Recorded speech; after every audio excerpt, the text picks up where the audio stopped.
ഇന്ത്യയിൽ വളരെ കാലമായി താമസിച്ച് മാധ്യമപ്രവർത്തനം നടത്തിയിരുന്ന ന്യൂയോർക്ക് ടൈംസിന്റെ എമിലി സ്മാൾ മോദി ഗവൺമെന്റിന്റെ തനി സ്വരൂപം തുറന്നു കാണിക്കുകയാണ് ഇവിടെ. ഇന്ത്യക്കാർക്ക് പോലും ഒരുപക്ഷെ അറിയില്ലാത്ത രാജ്യം നാണിച്ച് തല താഴ്ത്തേണ്ട അവസ്ഥയാണ് അവർ ഇവിടെ വെളിപ്പെടുത്തുന്നത്. വിദേശത്തെല്ലാം ഇങ്ങനെ മോദിയുടെ പേരിൽ പെരുമ്പറ മുഴക്കുന്നത് മലയാളത്തിൽ പൂർണ്ണമായി കണ്ടുകൊള്ളൂ. ഇന്ത്യയിൽ വളരെയേറെ വാർത്താ ചാനലുകൾ ഉണ്ട്. ഇതിൽ പലതും വളരെയേറെ സ്വാധീനമുള്ളതും പക്ഷപാതപരവുമായതാണ്.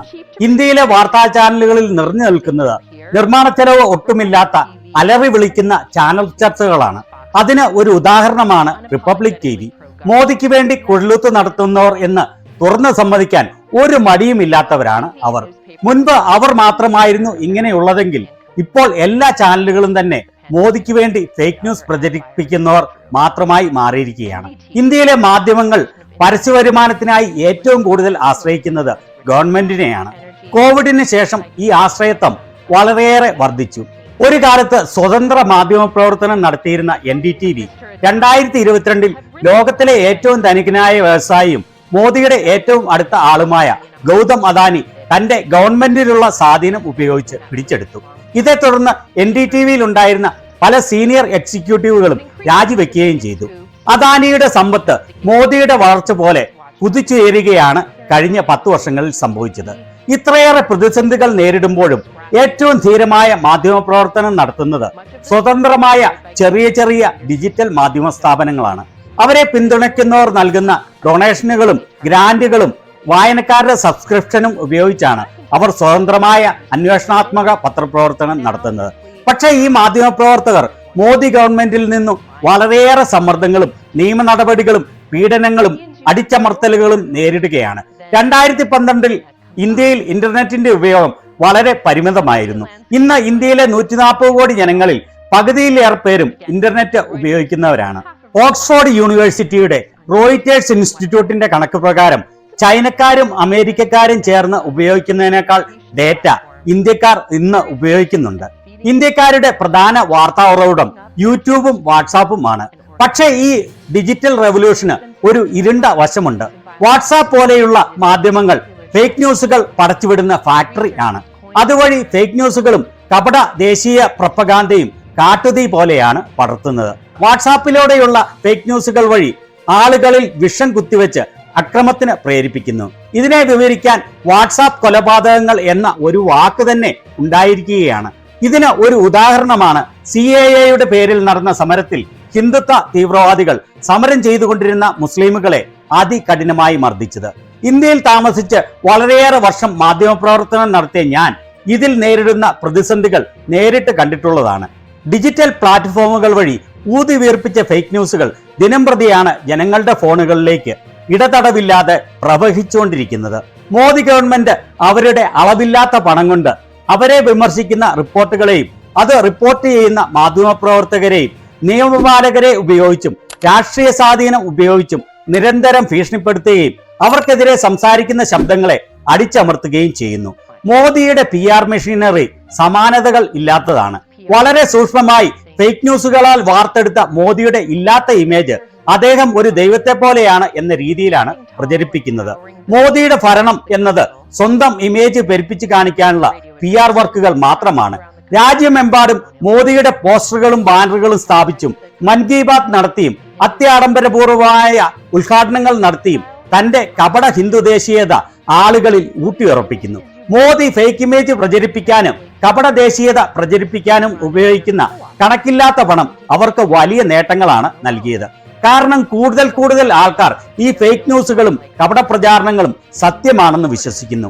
ഇങ്ങനെയുള്ള PR വർക്കുകൾ രാമക്ഷേത്രം ഉദ്ഘാടനം പോലെയുള്ള പരിപാടികളിൽ കാണാൻ സാധിക്കും.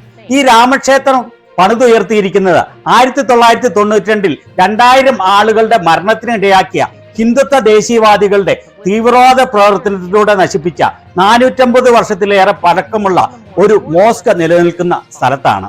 എന്നാൽ മോദിയുടെ പുതിയ ഇന്ത്യയിൽ ഇത്തരം പരിപാടികൾ ഹിന്ദുക്കളുടെ ആത്മാഭിമാനത്തിന്റെ പുനരുദ്ധാരണമാണ്.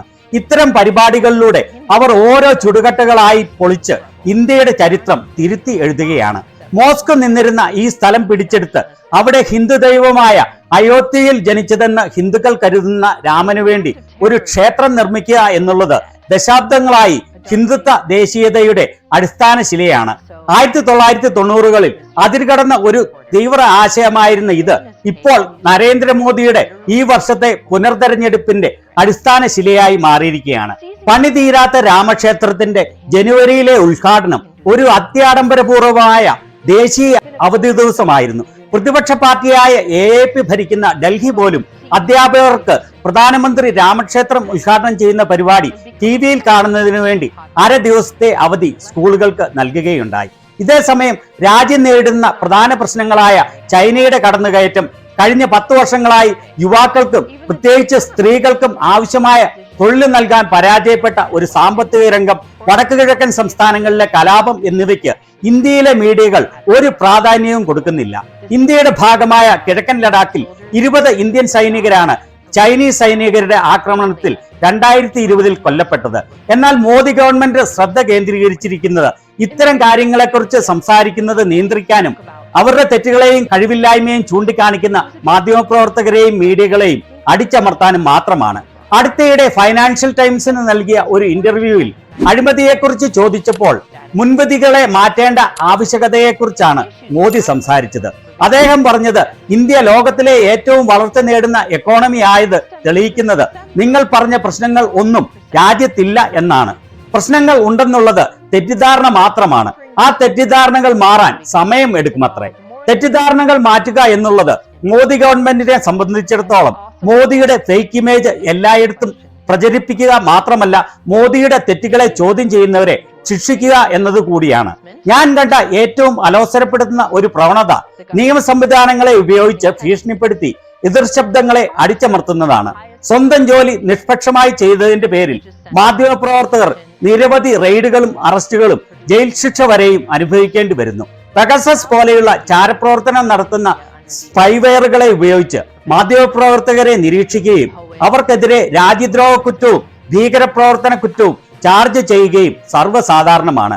UAPA ദുരുപയോഗിച്ച് ആയിരക്കണക്കിന് ആക്ടിവിസ്റ്റുകളും എഴുത്തുകാരും കവികളും മാധ്യമപ്രവർത്തകരും വളരെയേറെ പ്രായം ചെന്ന പാർക്കിൻസൺസ് രോഗം ബാധിച്ച ഒരു കത്തോലിക്ക വൈദികൻ ഉൾപ്പെടെയുള്ളവർ അറസ്റ്റിലാവുകയും ഈ കത്തോലിക്ക വൈദികൻ പിന്നീട് പോലീസ് കസ്റ്റഡിയിൽ ദാരുണമായി മരണപ്പെടുകയും ചെയ്തു. ഭീകരപ്രവർത്തന നിരോധന നിയമം UAPA മാധ്യമപ്രവർത്തകർക്കെതിരെയും ഉപയോഗിച്ചിട്ടുണ്ട്. നിലവിൽ 13 മാധ്യമപ്രവർത്തകരാണ് ഇതിന്റെ കീഴിൽ അന്വേഷണവും വിചാരണയും നേരിടുന്നത്. അതിൽ ഒരാളാണ് കേരളത്തിൽ നിന്നുള്ള മാധ്യമപ്രവർത്തകനായ സിദ്ദിഖ് കാപ്പൻ. അദ്ദേഹം ഉത്തർപ്രദേശിലെ ഹാത്രസിൽ ഒരു ടീനേജ് പ്രായത്തിലുള്ള ദളിത് പെൺകുട്ടി കൂട്ടബലാത്സംഗം നേരിട്ട സ്ഥലത്തേക്ക് പോകുന്ന വഴിയാണ് അറസ്റ്റിലായത്. ആ പെൺകുട്ടി പിന്നീട് ഈ പീഡനത്തിൽ നിന്ന് ഏറ്റ പരിക്കുകൾ മൂലം മരണമടയുകയും ചെയ്തു. ഹാത്രസിലേക്ക് പോകുന്ന വഴി കാപ്പനെ ഒരു ടോൾ പ്ലാസയിൽ തടഞ്ഞു നിർത്തുകയും അവിടെ വെച്ച് അദ്ദേഹത്തെയും അദ്ദേഹത്തിന്റെ ഡ്രൈവറെയും ഉത്തർപ്രദേശ് പോലീസ് കസ്റ്റഡിയിൽ എടുക്കുകയും ആണ് ഉണ്ടായത്. ഈ ഉത്തർപ്രദേശിലെ മുഖ്യമന്ത്രി ഒരു ഹിന്ദു സന്യാസിയും ശക്തനായ BJP നേതാവുമാണ്. ഒരു പ്രായപൂർത്തിയാകാത്ത ദളിത് പെൺകുട്ടി അതിക്രൂരമായ ലൈംഗിക പീഡനം നേരിട്ടത് റിപ്പോർട്ട് ചെയ്യാൻ ശ്രമിച്ച കാപ്പനെതിരെ ചാർത്തിയ കുറ്റങ്ങൾ രാജ്യദ്രോഹം, മതസ്പർദ്ധ വളർത്തൽ, തീവ്രവാദം എന്നിവയായിരുന്നു. 2.5 വർഷത്തിന് ശേഷമാണ് അദ്ദേഹത്തിന് ജാമ്യം ലഭിച്ചത്.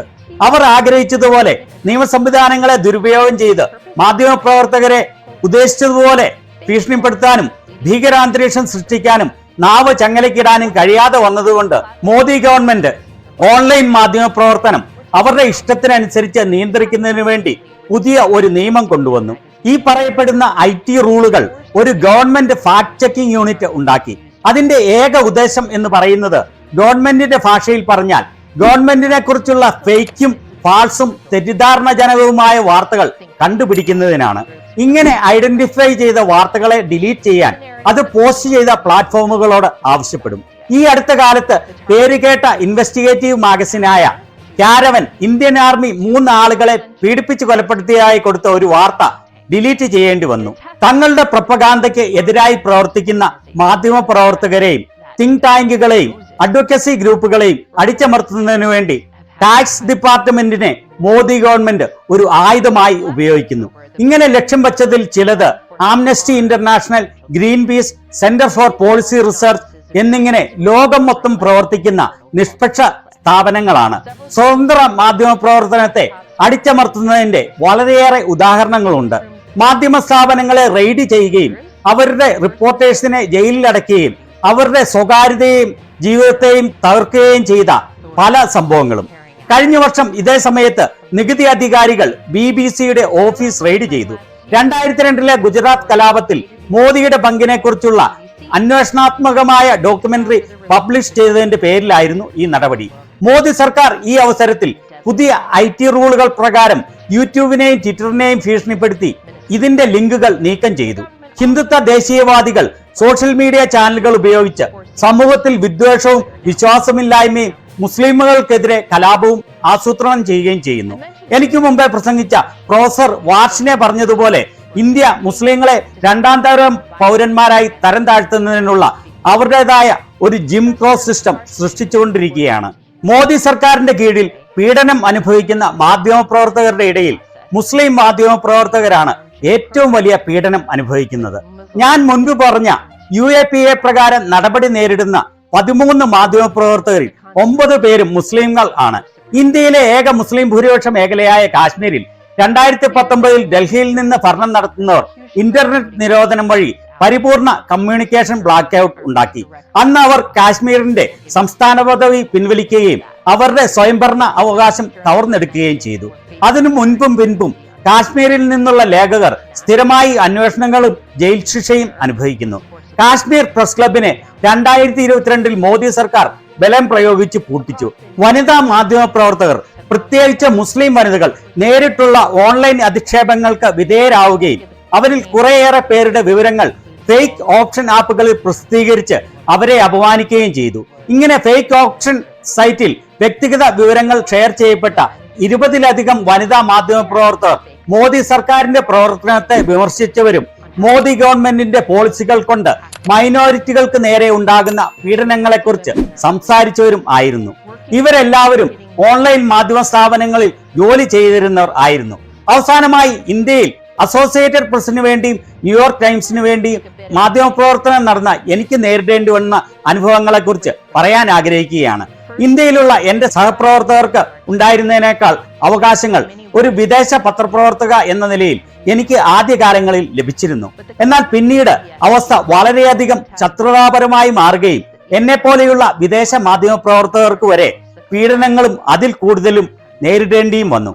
ഇന്ത്യയിൽ ദശാബ്ദങ്ങളായി താമസിച്ച് മാധ്യമപ്രവർത്തനം നടത്തിയിരുന്ന ഫ്രഞ്ച് മാധ്യമപ്രവർത്തക വനേസ ഡഗ്നാക്കിന് ഈ അടുത്ത കാലത്ത് ഇന്ത്യയിൽ നിന്ന് തിരിച്ചു പോകേണ്ടി വന്നു. അതിന് കാരണം മോദി ഗവൺമെന്റ് അവരോട് വിസ പിൻവലിച്ച് തിരികെ പോകണമെന്ന് ആവശ്യപ്പെടുകയും അല്ലെങ്കിൽ ഇന്ത്യയിൽ മാധ്യമപ്രവർത്തനം നടത്തിയതിന് കഠിനമായ നടപടികൾ നേരിടേണ്ടി വരും എന്നും അറിയിച്ചതിനാലാണ്. Foreign correspondence club of south ഏഷ്യയിൽ കഴിഞ്ഞ 3 വർഷ കാലയളവിൽ നടത്തിയ ഒരു ഇന്റേണൽ സർവേയിൽ കണ്ടെത്തിയത് ഇന്ത്യയിലുള്ള 2-1 ഫോറിൻ വിദേശ മാധ്യമ പ്രവർത്തകരെ മോദി ഗവൺമെന്റ് വിളിപ്പിക്കുകയും അവരുടെ റിപ്പോർട്ടിങ്ങിനെ കുറിച്ച് വിശദീകരിക്കാൻ ആവശ്യപ്പെടുകയും ചെയ്തു എന്നാണ്. എന്നെ തന്നെ കുറഞ്ഞത് 2 പ്രാവശ്യം വിളിച്ചിരുന്നു. അത് നിഷ്പക്ഷമായ പത്രപ്രവർത്തനം നടത്തിയതിനുള്ള ഒരു ആദരമായാണ് ഞാൻ കാണുന്നത്. പലപ്പോഴും ഇങ്ങനെ വിളിപ്പിക്കുന്നത് ചായയും കുടിച്ച് ഒരു സൗഹൃദ സംഭാഷണം നടത്താനാണ് എന്ന പേരിലാണ്. എന്നാൽ ചായ കപ്പിൽ ഒഴിച്ചു കഴിയുന്നതോടെ ഒരു മന്ത്രി അല്ലെങ്കിൽ മറ്റൊരു മന്ത്രി ഞങ്ങളെ അതിരൂക്ഷമായി ശകാരിക്കാൻ ആരംഭിക്കും. ഒരു പ്രാവശ്യം ഞാൻ ഓർക്കുന്നു, ഇൻഫർമേഷൻ ആൻഡ് ബ്രോഡ്കാസ്റ്റിംഗ് മന്ത്രി ഞാൻ പ്രസിദ്ധീകരിച്ച അവസാനത്തെ 15-20 ആർട്ടിക്കിളുകൾ പ്രിന്റ് ചെയ്ത് കൊണ്ടുവന്നിട്ട് അതിന്റെ ഹെഡിങ് പ്രത്യേക ഓർഡറിലല്ലാതെ ഉച്ചത്തിൽ വായിക്കുകയും അതും ഇതും പറഞ്ഞ് കോമാളിത്തം കാണിക്കുകയും ചെയ്തു. ഇത്തരത്തിലുള്ള ശകാരങ്ങൾക്ക് പുറമെ ഗവൺമെന്റിന് ഇഷ്ടമില്ലാത്ത വാർത്തകൾ പ്രസിദ്ധീകരിക്കുന്നവരെ ഷോർട്ട് ടൈം വിസകൾ നൽകി ശിക്ഷിക്കുകയും ചെയ്തു. ഇത് ഒരു അപ്പാർട്ട്മെന്റ് റെന്റ് ചെയ്യുന്നതോ സെൽഫോൺ സർവീസ് എടുക്കുന്നതോ അസാധ്യമാക്കി തീർത്തു. രാജ്യത്തിന്റെ മിക്ക ഭാഗങ്ങളിലും വിദേശ മാധ്യമ പ്രവർത്തകർക്ക് പോകുന്നതിന് സ്പെഷ്യൽ പെർമിറ്റ് വേണമെന്ന് നിബന്ധന വെച്ചു. ആ സ്പെഷ്യൽ പെർമിറ്റ് അവർ ഒരിക്കലും നൽകുകയില്ല. 2019 ശേഷം കാശ്മീരിൽ നിന്ന് റിപ്പോർട്ട് ചെയ്യാൻ ഒരു മാധ്യമ പ്രവർത്തകർക്കും അനുമതി കൊടുത്തില്ല. മോദി ഗവൺമെന്റിൽ നിന്ന് ഇത്രയേറെ പീഡനങ്ങളും അടിച്ചമർത്തലുകളും നേരിടുമ്പോഴും ഈ മാധ്യമ പ്രവർത്തകരുടെ ചെറുത്തുനിൽപ്പും ദൃഢനിശ്ചയവും എനിക്ക് വലിയ പ്രചോദനമാണ് നൽകുന്നത്. ഇന്ത്യയിൽ ശരിയായ മാധ്യമ പ്രവർത്തനം നടത്തുന്നതിനുള്ള പാത കല്ലും മുള്ളും നിറഞ്ഞതാണ് എങ്കിലും വളരെയേറെ പ്രതീക്ഷകൾ നിറഞ്ഞതും കൂടിയാണ്. ഇവരുടെ ധീരതയും ക്രിയേറ്റിവിറ്റിയും ഇന്ത്യയുടെ കാതലായ പ്രശ്നങ്ങളെ തുറന്നു കാണിക്കുന്നതിൽ വിജയം വരിക്കുമെന്ന് പ്രത്യാശിക്കുന്നു.